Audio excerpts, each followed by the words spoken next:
বন্ধুরা, এখন আবার এলাম বিক্রমের কাছে। তা বিক্রম এখন কালীতলা থেকে এখন বেরিয়ে গেছে, এখন রওনা দিয়েছে। এখন অভিরামপুর হতো না, অভিরামপুর রোডে এখন রওনা দিয়েছে, ঠিক আছে। আর কেউ যদি জিজ্ঞাসা করো, ঠিক আছে, জিজ্ঞাসা যদি কেউ করতে চাও তাহলে বিক্রমের শোনাও কোথায় থাকবে, ঠিক আছে।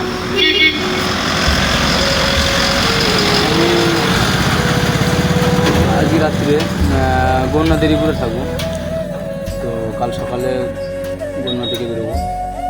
তো কালকেও রাত্রে আনন্দবাজারে হোল্ড করবো, পরের দিন সকালে অভিরামপুর থেকে চালু করবো। তো তাদের মিট করার ইচ্ছা হচ্ছে। আমাকে ফোন করেছিল মানকর থেকে অনেকে, তো মেসেজ করেছিল, ফোন তো করেনি, মেসেজ করেছিল। তো তাদেরকে বলছি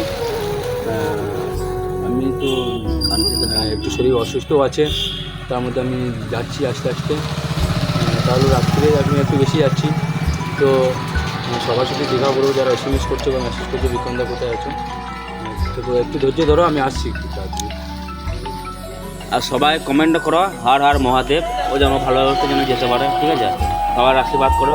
ও অনেক দূর থেকে প্রতিবার নিয়ে বেরোইছে যে আমি বাবার ধাম যাবো কেদারনাথ। আর তোমরা সবাই তো এটুকু তো পেয়েছো, প্রায় কিছু কিছু মানুষ চিনে গেছো যে বিক্রম কাটার টু কেদারনাথ যাচ্ছে এখন, ঠিক আছে। তো তোমরা সবাই সাপোর্ট করো, ঠিক আছে।